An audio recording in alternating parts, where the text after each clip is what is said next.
All right, stop 3 on the tour to OGs. We are coming at you from Liberty Station. Derek, how are you? I'm all right, Darnay. How are you? Good. Excellent. Good. We're on a brand new platform. Did you know? We are. We are. We are coming at you on YouTube. We've been doing it on Facebook.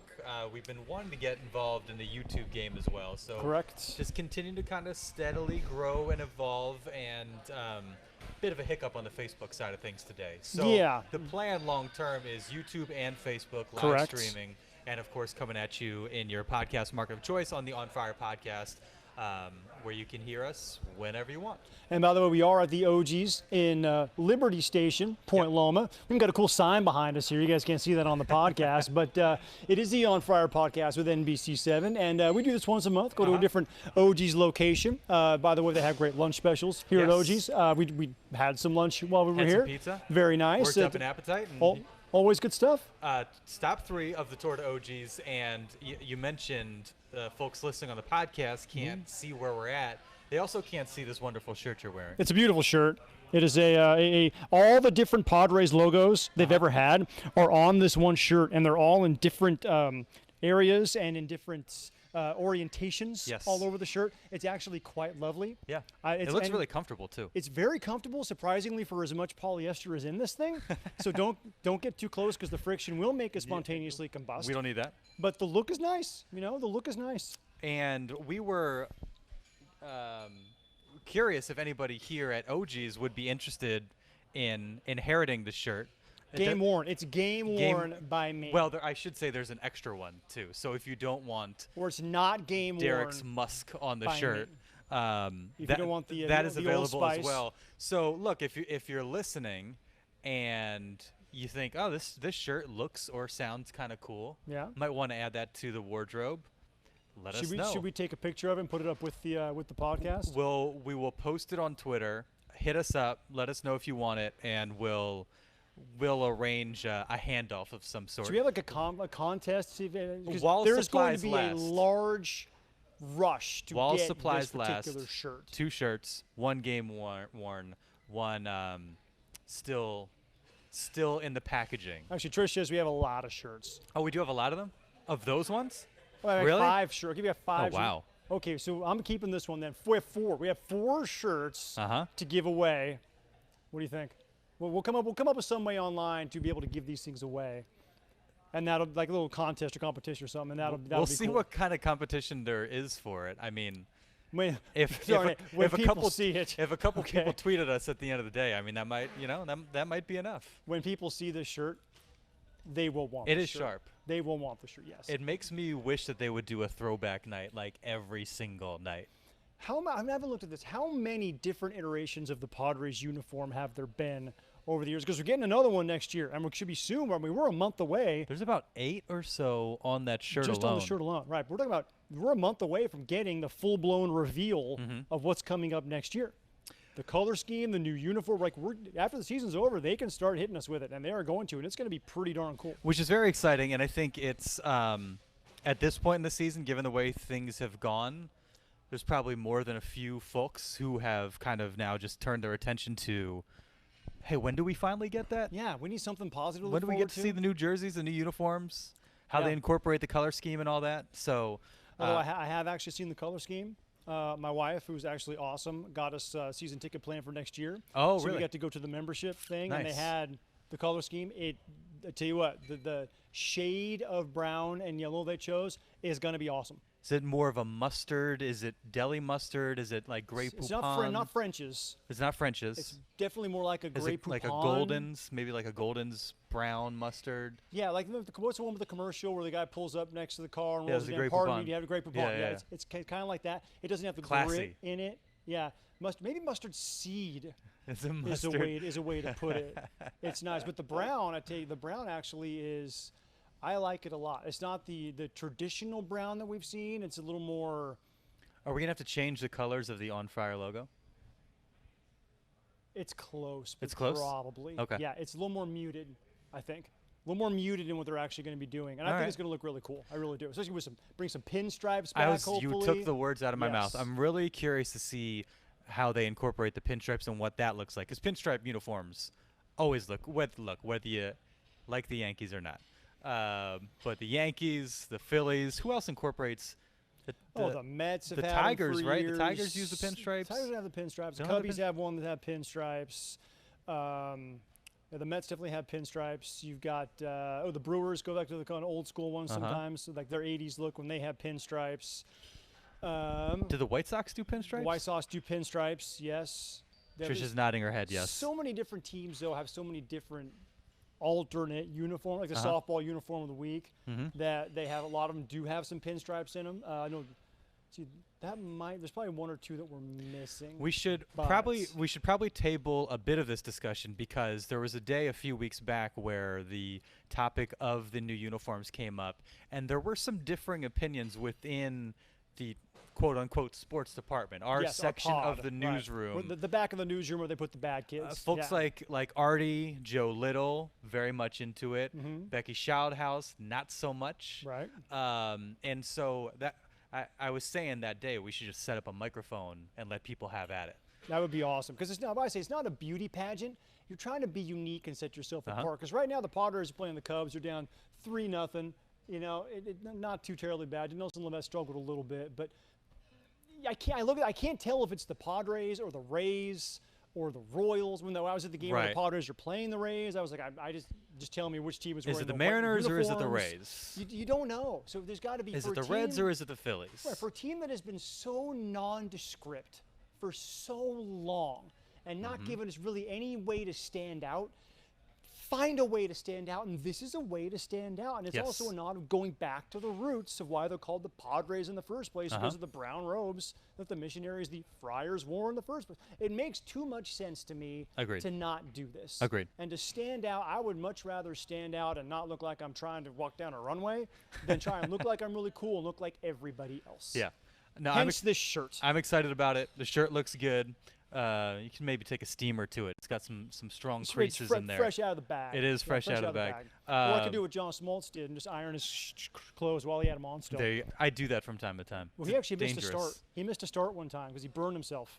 True story. Absolute true story. John Smoltz missed a start when he burned himself ironing a shirt he was wearing at the time. See, I use the steamer, and those things bubble up a little bit, and then you get like shots of like burning hot water on your shirt, and then you have these big splotches and just ends up being worse than remove the garment and steam it that way or iron it that way. There's no reason to try sometimes and push that hard. Sometimes you're just kind of in a rush, getting ready to throw the shirt on, look at yourself in the mirror, and you're like, oh wow, that thing was really balled up in the closet. Yes. Then I don't necessarily want to go through the trouble of taking it off and doing this and that. How long does it take to take off a shirt? 10 seconds? Feels like a long time. Yeah, sometimes it does feel longer. Anywho, you mentioned the games going on right now. This is also the first episode where we are recording while a Padre game is actually in action. This is new for us. Usually Thursdays before the game, after one of those East Coast morning games. So we're not going to go. Or it's a day off. Or a day off. Not too much in the weeds. We don't want to necessarily live pod the Thursday matinee because the lasting power of the episode probably wouldn't be too strong. But Yu Darvish is dealing right now. He's got a shutout going in the 6th. Is it the 5th or the 6th? This is what happens when you're 44. Your eyes don't work so good. No, it happens when you're 33 too. He has been just throwing that breaking ball up there all day, and the Padres have really had no idea what to do with it. And that's what's kind of infuriating about this Padres offense a lot of the time, for me at least, is they know what a pitcher's going to do, and they aren't able to handle it, or they simply don't know what a pitcher is going to do, and they're not able to handle it.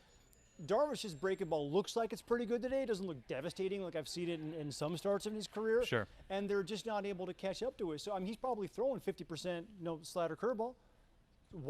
I don't get why, because he's been hit hard this year by several other teams. I don't get why the Padres as an offense have so much trouble with guys who you really know what they're going to do and how they're going to come after you. Now, guys like Verlander, Scherzer, you know what they're going to do, but their stuff is so devastating it doesn't matter. A lot of times you can't touch it.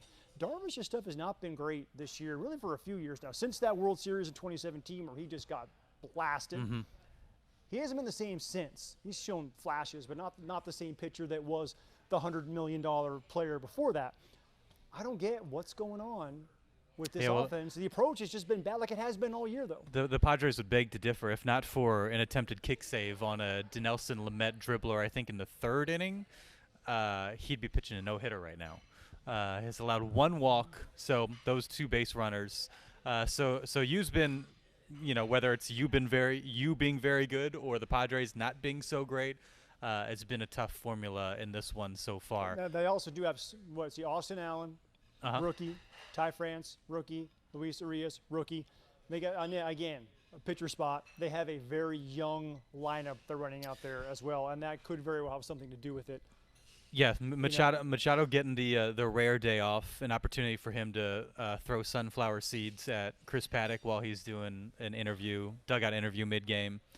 Can we just talk about Chris Paddock?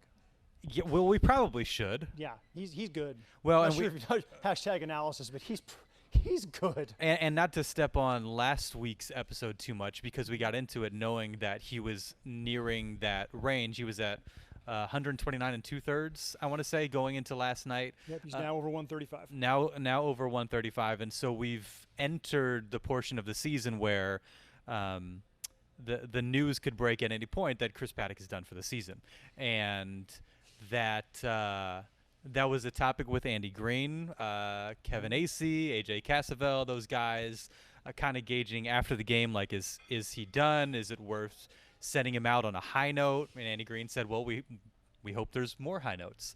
But he's been phenomenal. 3 straight exceptional starts, 14 1/3 consecutive scoreless innings after last night.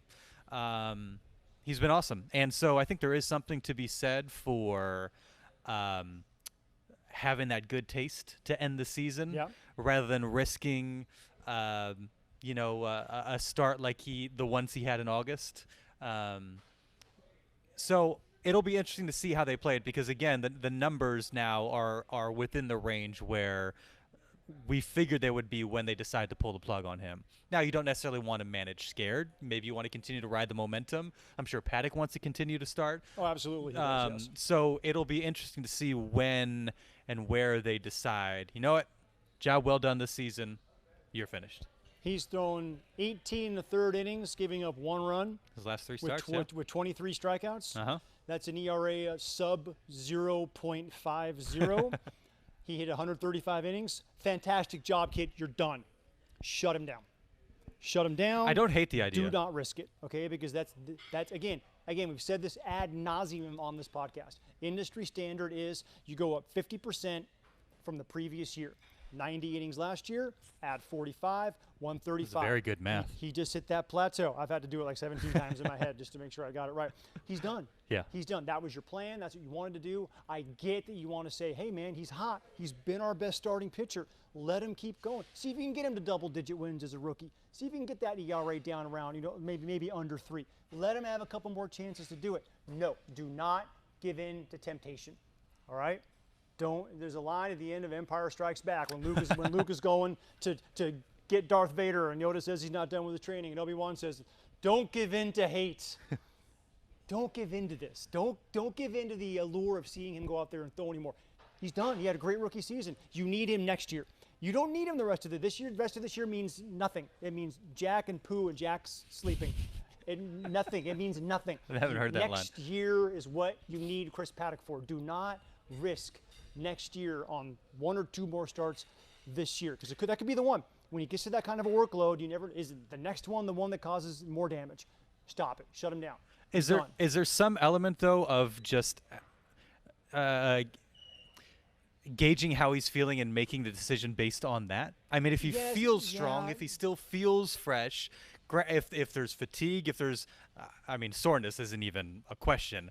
But if he feels good at this point, and he certainly looked good, are you able to push it a little bit more? Are you able to? Yeah. Should you know? Hey, Kevin Durant said he felt good enough to go out and play, and then he tore his Achilles. There was a pre-existing condition. And coming off of Tommy John surgery is not a pre-existing condition. No, because he didn't suffer the elbow injury 3 weeks prior or whatever it was.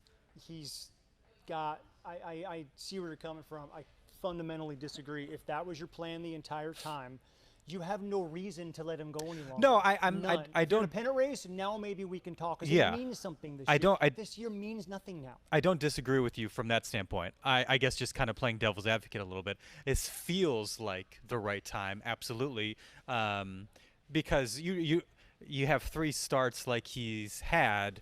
You don't necessarily, I mean, Major League Baseball being what it is and the challenge of being a starting pitcher at that level being what it is, you just don't necessarily assume that a guy is going to continue at the pace that he's been pitching. And so it feels like a good time to rein him back and say, you know what, again, job well done.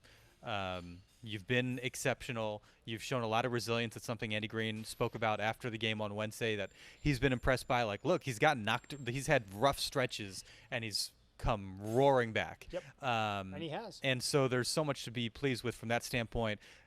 It does, again, seem like a logical place to draw the line.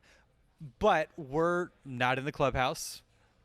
We don't feel the arm and the elbow and physically where he's at. I don't know. It's easy for us to say, yeah, that's it. But if he feels good, I don't know. Does that help him long term, having a couple more starts under his belt and pushing a little bit closer to 150 innings as opposed to 135? I don't know. I watched Tim Lincecum throw a no-hitter at Petco Park, and he threw 146, 147 pitches in that game, which was about 45, 46 more than he had thrown at any given time during that season. Tim Lincecum was not the same after that. Yeah. It takes one. It takes one. Getting pushed too hard one time.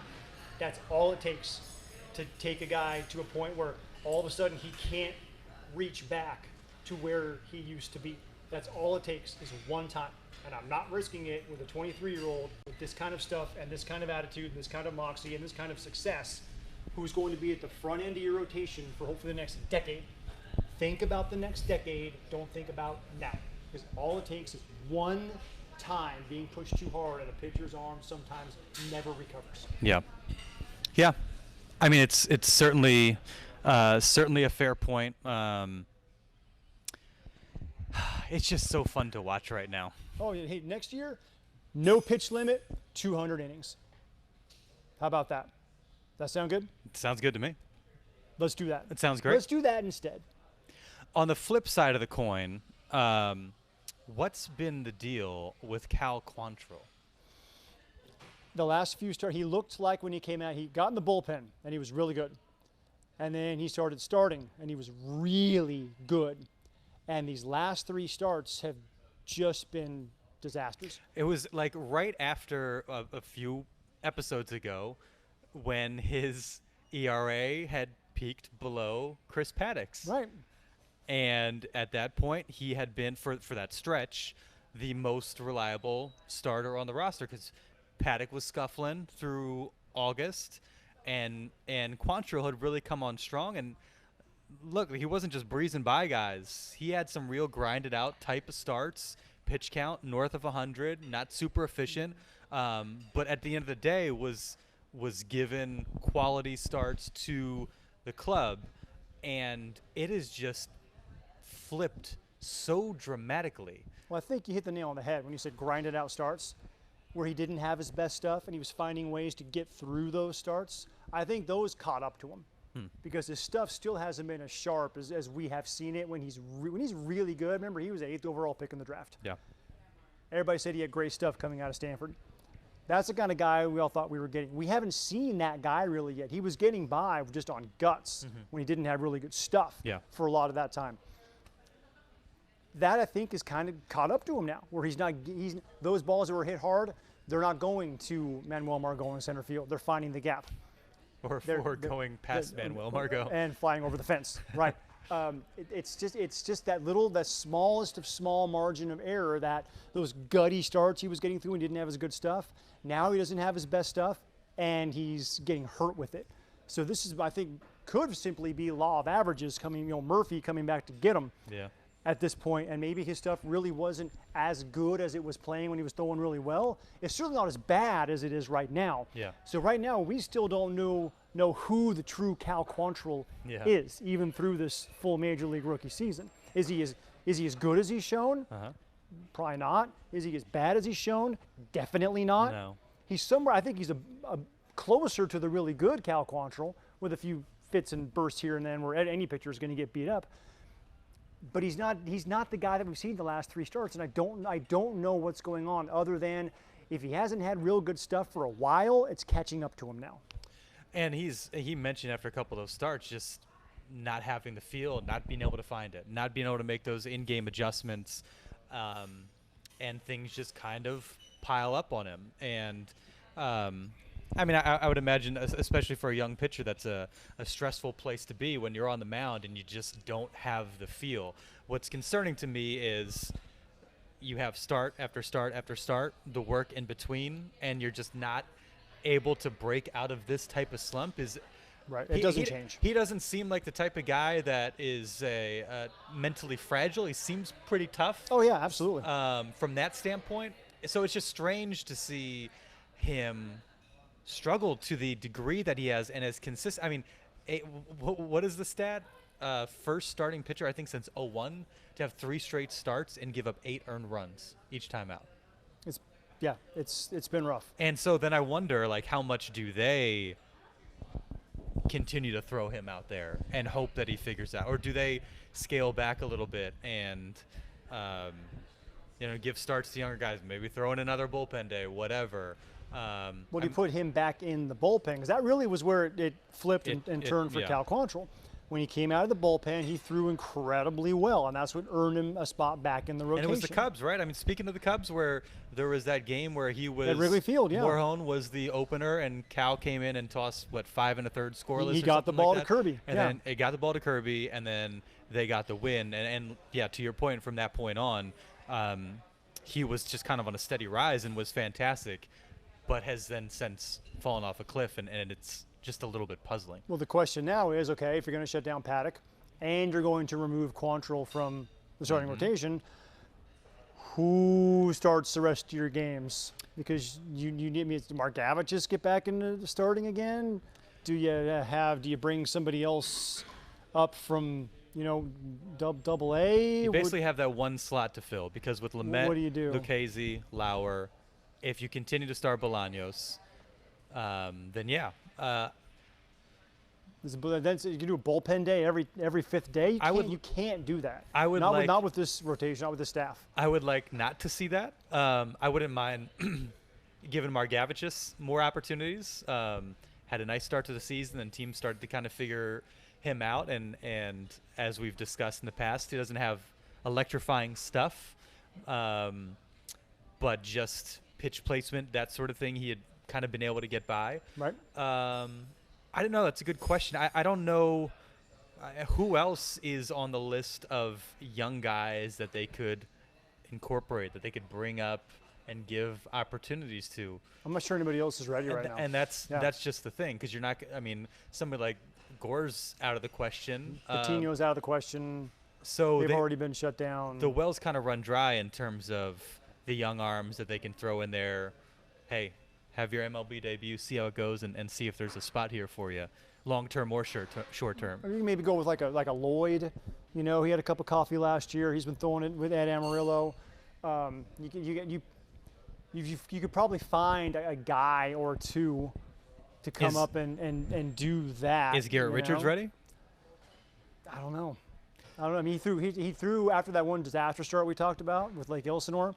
He did have a much better start after that, where he threw 4 innings of 2-hit shutout ball. Yeah. So he seems to be figuring, with only 1 walk. So he seems to be figuring it out as we go. I mean, do you want to risk it up there? I mean, okay, if you're going to do a bullpen day, I can see having Garrett Richards come off the IL and have him go right into starting a game. You're not going to get much out of him, but if he's throwing it, single A, if he's getting you 4 innings. He wants to say he can't come and try and give you 4 innings at the big league level, just to get you through the last 2 weeks of the season. AJ Cassavell, because I'd seen his name come up in the last week or so. Andy Green said, is there a chance this was his final rehab start? Andy Green says, yeah, there's definitely a chance. So he could be on the way. So that would certainly provide an answer to that question. That'd be nice. And at this point, you'd love to see Paddock some more. If I would say it'd be generous that he gets more than one more start. That'd be in Milwaukee next week. Quantrill, serious question mark. Yep. You got 3 guys, Lauer, Lucchese, and Lamet, feel pretty strongly about. Yeah, that's as of right now. I mean, they're going to go out there and make their start. Bolaños has shown them some good things.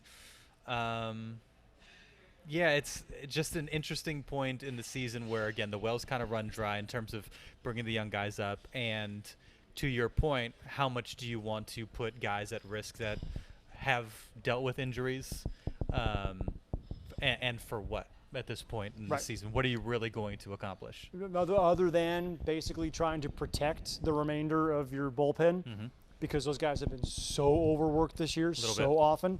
That's it. That's the only rationale I would even entertain listening to, is trying to help somebody else who's also got an arm who's probably going to fall off when the season finally ends. Yeah. Well, that's really it. And we got a lot of questions to ask AJ Preller when the winter meetings start in December right here in San Diego. I'm looking forward to that. We did get a couple questions Let's do it. Here at OG's. First By the way, in Liberty Station in Point Loma. Good lunch specials. By the way, they have something here I didn't even know about. You did know about this because I mentioned it in the last episode of the On Friar I'd forgotten podcast. about it. Every $30 you spend at OG's. I wish you would listen sometimes. I do, but I forget fast. I do. If we're doing an On Fire podcast, if I don't listen, if it's not baseball, it flies out of my head really fast. Spend $30 at OG's, you receive a free Aztec football ticket voucher. Yeah. A 2-0. Yeah, soon to be coming off 3-0. an impressive. After they beat New Mexico State this weekend in Las Cruces. And then they open, I want to say with Utah State, they open their Mountain West slate after that. Back at home. So we had a couple questions. One, are the Padres going to bring Taylor Trammell up? Not this year. Didn't seem like it. Didn't seem like that was kind of ever in the works. No, not this year. They're not. And how many guys have logged a triple and a home run in the same inning? Because he did that Wednesday night. Because he's awesome. And in because the playoffs, they scored 8 runs. And they scored 8 runs in the first inning. And because he's awesome.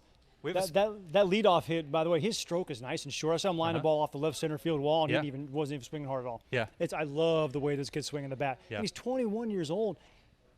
He's early, like J.J. Pellet said. He's early. Average age in the Texas League is 24.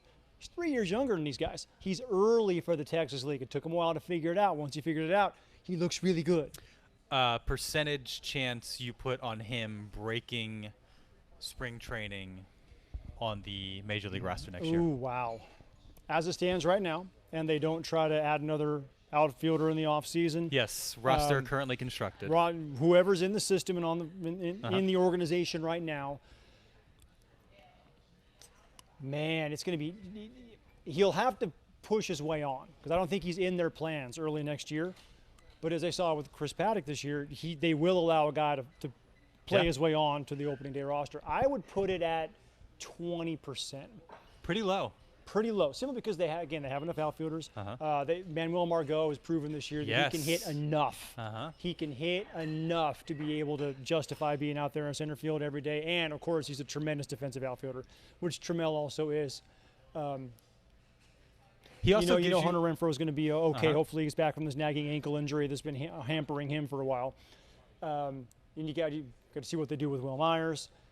They have enough in the outfield, so I don't. And if he outperforms a couple other guys, then he drastically outperforms, and he can get on the opening day roster. But I'm not sure they're going to that's going to happen, given how many guys they have in the outfield who have big league experience right now, and the fact he's 21. You would think that when we discuss the moves that AJ Preller is going to have to make, starting pitching is the first one that comes to mind, but. Thinning out the outfield, because that's again you trade Franmil for an outfield prospect. Josh Naylor comes up. They haven't necessarily thinned out that situation at all. Martini's done good things for them. So has he played his way into a possible role next year? I mean, Naylor can hit. Naylor is going to be very viable offensive threat at the major league level for a very long time. The question with him, again, is going to be, can he pick up the outfield enough? And maybe having an off season and a whole spring training, again, working with Skip Schumacher, very good outfield coach, maybe that gets him to that point where he can be, like Frommuel was, serviceable. Yeah. Where he's not going to make the dynamic plays, but he's going to be in the right position and know how to move given the physical limitations that he has, given he's just a slower guy. You know, they're just built differently than a guy like Travis Jankowski is, who can just run like a deer. If they're able to figure out to not be liabilities, make the plays they can make, and maybe every now and then dazzle you, then I think Josh Naylor's played his way into being an everyday outfielder in the major league level. Along the same lines, another question: do you think they will trade Will Myers in the offseason? I think they will try to trade Will Myers in the offseason, and Will has given him a. He might be helping the value a little bit right now. They hit the defibrillator on Will Myers' career and on his ability to be traded. Clear. You know, they finally popped him a little bit. He's starting to show signs of life. If he does this for the entire month of September, yeah. Now here's the thing, that goes both ways, because now are you saying, oh, we're going to get this Will all next year, so we should hang on to him? Although I think AJ's probably thinking, I need to clear space because I know I've got Trammell coming in, who might profile better as a corner outfielder next to Margot anyway. There are questions about his arm. I don't know. If you have Margot in center, Renfroe in right, and Trammell in left, you could be doing a lot worse, especially with Josh Naylor as your next option. And then when Margot needs a day off, you don't have to rely on a guy like Will Myers in center field. Trammell's, again, tremendous defensive outfielder with a speed. Arm is what it is, but he can get to a lot of the balls that Manuel Margot can get to that Will Myers simply can't get to. Yeah. So I think they'll try. They're going to try their darndest to try and just unload Will. And again, that contract, $21.5 million, pops up next year for 3 straight years. That's going to be really, really hard for another team to swallow unless they think they can get first half of 2016 Will Myers for a whole year. Yeah. 3 up, 3 down. Let's do it. Brought to you by the place we're at right now, OG's. Hanging out in Liberty Station October 10th. Do you know where we'll be? Santee. We will be in Santee. Tour to OG's continues. Stop 4 in Santee. October 10th. Come out, hang out with us, talk Padres. We'll answer your questions. Enjoy the lunch specials. Spend $30. Get a free Aztec football ticket. And I'm gonna say that I haven't heard that next time. Did you know that? Did you know that, Derek? What a deal. I knew it, but I didn't recall it. And next time we're at an OG's again, I'll be like, hey, did you know? I knew it. I didn't recall it. It reminds me of a lot of high school. A lot of exams. Yep. If you give it to me multiple choice, I will get it right. For the most part. For the most part. So you're more of a Who Wants to Be a Millionaire guy, not a Jeopardy guy. There are always those teachers though that tried so hard to stump you with the multiple choice questions, because it would be like it could be A or B, then they'd throw in C, and then D would be both A and B, but really the answer is just B. Like you're just trying to trick me at this point. You're just being a jerk. Yes. Yeah. Stop being jerks, teachers. You're good for the most part. Yeah. Let's make that clear. But there was for the most part, there was one in particular I had in high school that you could tell he wasn't trying to make sure that we were, retaining this knowledge. Right. It was a game. Call him out. I don't like games. Call him out. Mr. Paul. Mr. Paul, we know where you live. He was really nice. I actually liked Mr. Paul a lot, but his exams weren't the best. First up, on that note, Will Myers. 2nd week in a row. I do this just for you, Derek. Thanks, Darnay. Hitting .469 in September, 11-game hitting streak, 10 RBIs during that stretch. Will Myers, our first up, and deservedly so. I can't argue at the moment. I'd like to, but I can't. I can't argue at the moment. Look, he's been swinging the bat really, really well. Look, where's it been all year? God. It's been Hunter Renfroe. Where's it been all year? I mean, look, remember we said like the first 2-3 weeks of the season, Will Myers had been their best player for a while, and then he went into like a 6-year slump. He spent 7 years in Tibet or whatever he was doing. I don't know where he was or what his bat was. And now all of a sudden he's back, and he's swinging the bat like the Rookie of the Year and the All-Star that he has been. Why can't he put? It's like the beginning of the year and the end of the year. Can we just like change a calendar on his phone so he always thinks it's either April or September? Would that help? I don't know. I don't think it's that simple. Yeah, look, good to see. Too little, too late. Certainly. You know, I just he seems like the type of guy that mentally, when things start going in the wrong direction, they impact other aspects of the game, and maybe makes it a little bit harder for him to kind of shake free of it. He's finally done it, which is great. But yeah, to your point, when they are in the mix in July, nice to have that sort of contribution, along with the other pieces that were playing well at that point. But You know, let me throw this out there at you, okay? Playing junior psychologist. I'm distracted right now Because Will Myers is up, yeah. Spectrum And he just Sportsnet. struck out. Spectrum Sportsnet is recapping the Lakers Sixers 2001 series. Game 1 of that series. I covered that series. We're in Philly. Really? Yeah. Top 5 sports memory of all time. AI hitting that 3 in the corner and winning stepping game over. 1 and winning game 1. The rest of the series wasn't great. Well, that was the only game the Lakers lost in the entire playoffs that year. And so this is one of my big what ifs as a sports fan. Sixers had a chance game 2. They should have won game 2. Yeah, they had a shot. And there's that famous shot of AI and Kobe jawing towards the end of the game when it looked like Sixers weren't going to win, and AI was saying, wait till we get back to Philly, wait till we get back to Philly. What would have happened if they had gone to Philly up 2-0? There's a good chance the series still ends in 6. Yes, there is. Or it goes 7 and the Lakers just impose their will, but that's something I always think about. No, it was funny was we were sitting there and somebody in the sports department said, hey, can't end in a sweep after game 1. Can't end in a sweep now. I went, yeah, it can.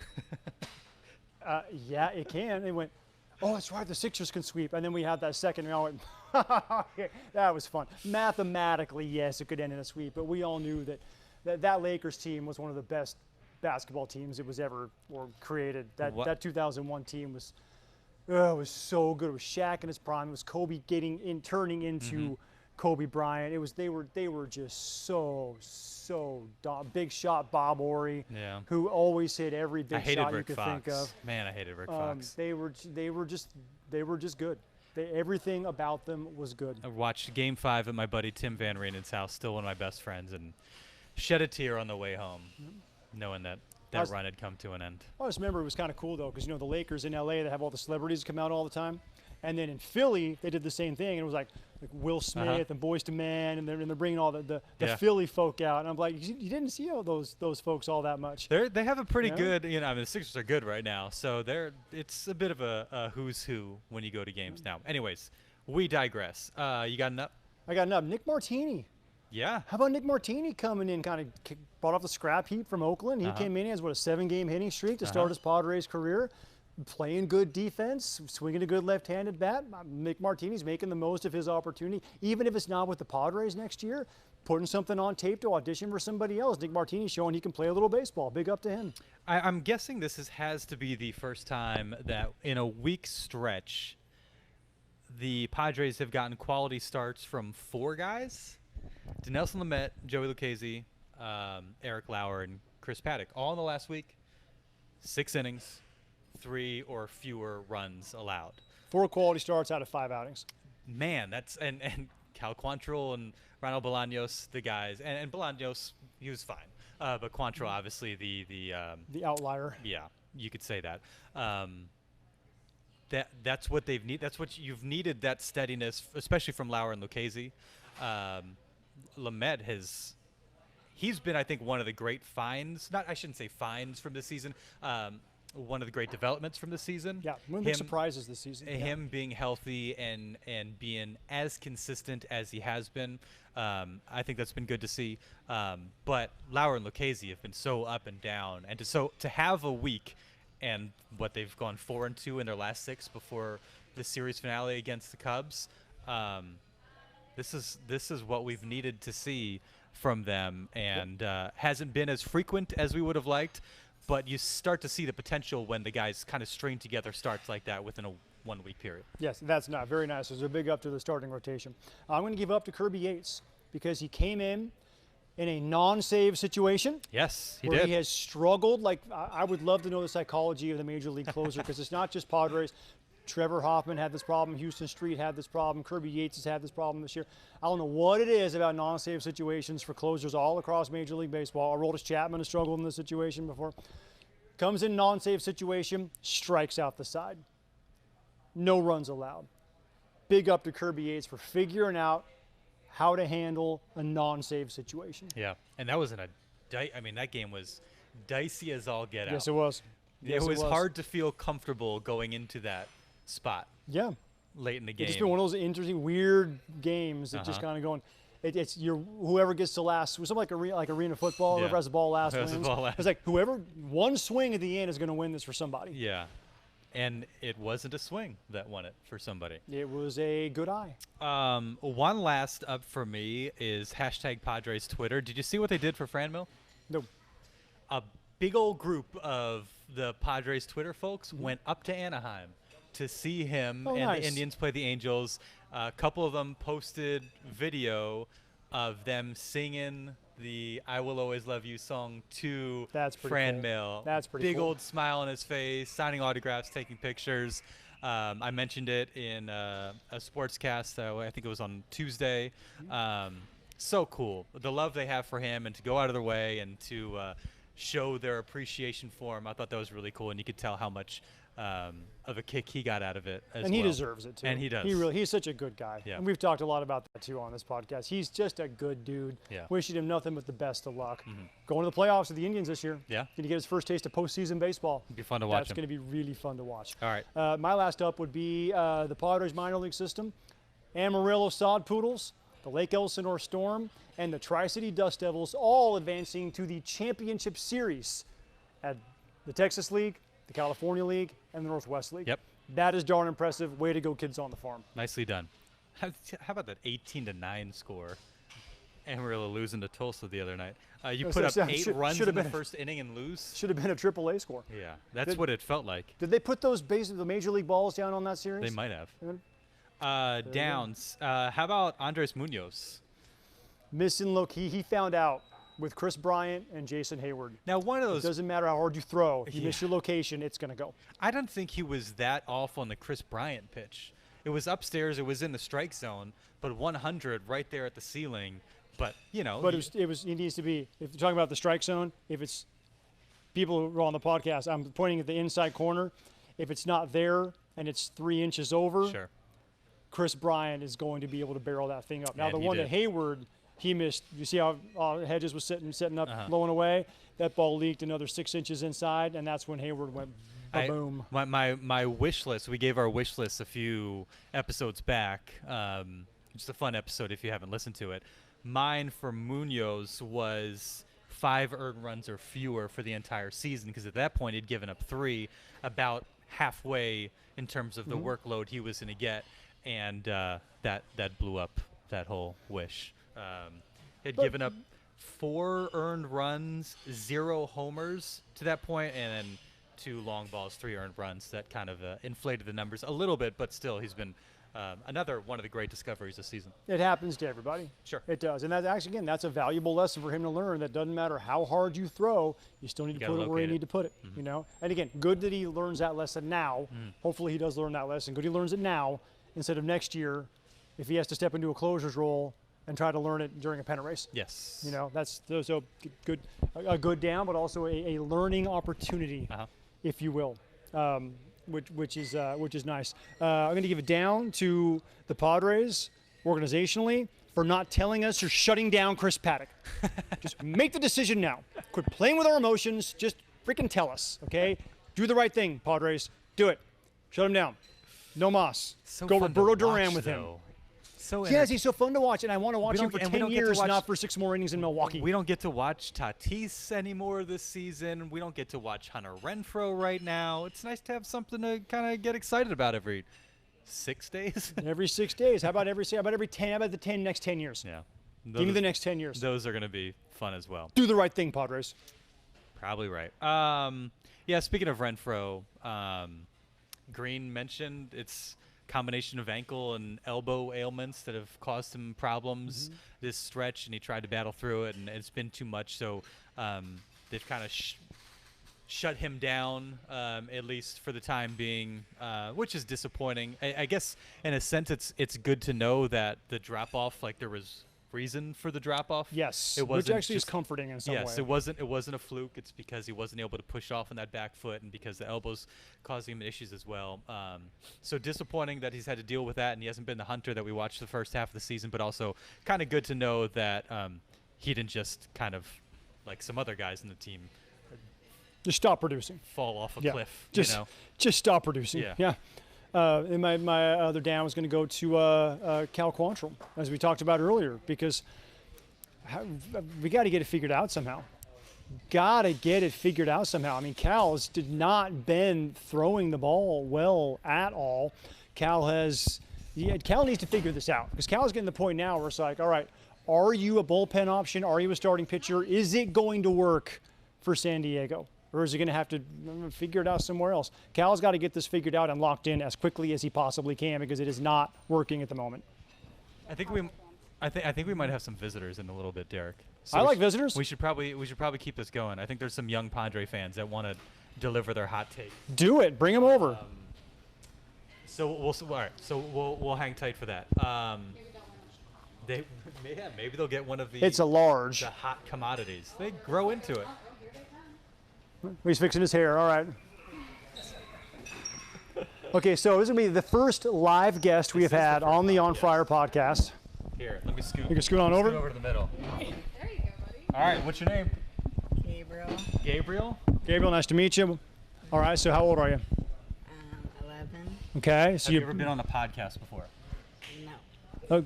Okay, so you're a rookie like we are. All right, we're gonna get through this just fine. Okay, so you're a Padres fan. Yes. Let's start with the easy question. Who's your favorite player? I don't know. That's supposed to be the easy question. Gabriel, come on, you're killing me here, man. If you could get one jersey, who would it be? If you could catch one home run ball, who would it be? Chris Paddock. That'd be nice. Sure, that dude. That dude? That dude. That dude? Javier, big Javier fan, apparently. Yes. Lifelong Padre fan? No. Okay, wait, why are you on the On Friar Padres podcast then? I don't know. Why did you want to come over here, Gabriel? On a pod, and so you didn't want to talk about the Padres. You just wanted to be on a podcast. That's actually how we started Yeah. too. We basically said we don't care about anything. We just want to have our own podcast, just because, you know. Oh, his little knows? brother wants to be. What's your brother's name?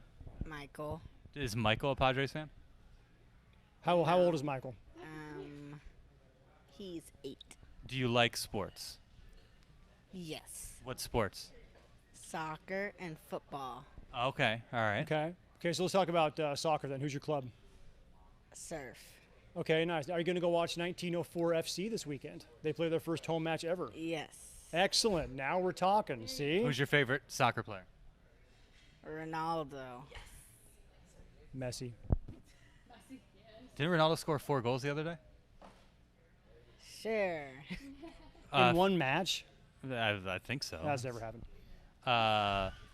Favorite football team? Steelers. Wow. Who do you like on the Steelers? I don't know.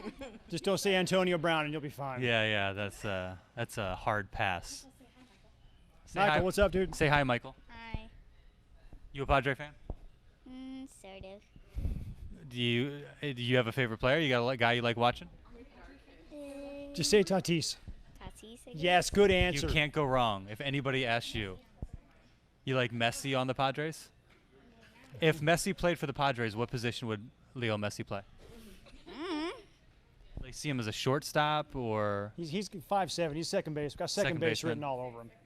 Footwork around the bag has got to be good. I like Messi. Okay. So you guys kind of have a rivalry in the house. Yes. So who's right? No, wrong answer. Messi. No. Yes. No. Okay, so why is Ronaldo better than Messi? Well, I wouldn't say they're better, but they both have, Yes, and then Ronaldo has a stronger strike. Yes. Okay, so why is Messi better than Ronaldo? Because he has the better skills. So that's a good answer. Yeah, right he came there. prepared. Yeah, we got our soccer analyst right Hey, here for 1904 FC. Derek's got a bunch of logos on his shirt. Which one do you think is the coolest? If you had to wear one logo every day for the rest of your life, which one would it If be? you had to get a tattoo of one Which- of these which logos one of these on your would it be? forehead, which would you do? Yeah. This dude. The Swinging Friar. Friar. Very nice. OG. What about you, Michael? Which one do you like? I guess the same. No, you got to pick another one. That one's already been used. This one? I mean, we wouldn't be able to tell you two Classic. apart if you got the Okay. same one. All right. I went with this one here. The current- SD script. I like that. Yeah.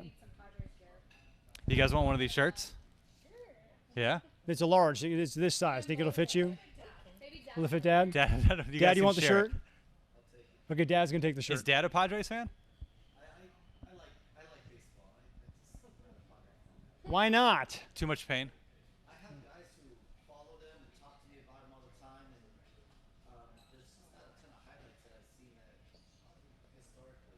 It's not. Oh no, you're historically, yeah. Historically, they've been bad for about 44 of their 50 years in the business. So it's not a good percentage. Hey, but get on the train now. Right now at the game right now, so I can say it's not a good result right now. Well, losing 3-0. It's not It's ideal. the top of the 7th inning. It's okay.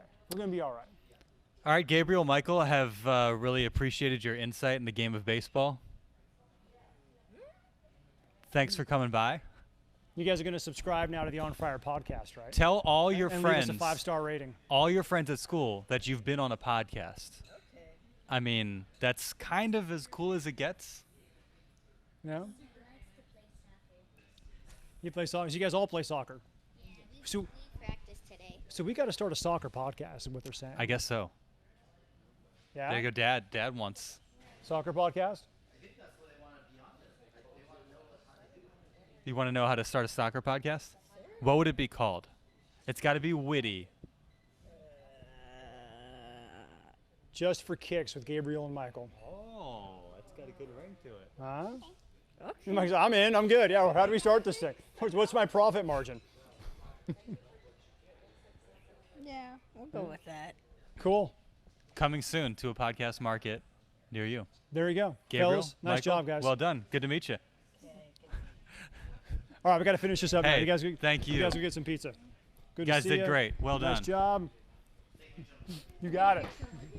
Make sure to tell everybody to subscribe, rate, and review. We got. I mean, that's part of the whole podcast. Darn thing. right, yeah. We're selling it as we're, there you go, interactive. We're interactively, our first live On Friar podcast Yes. guest. And we are talked Messi about and Ronaldo and we talked fans. about soccer.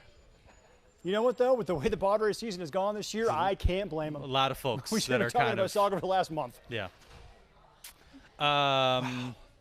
So coming up next, Rockies and the Brewers, Yes. both on the road over the next week.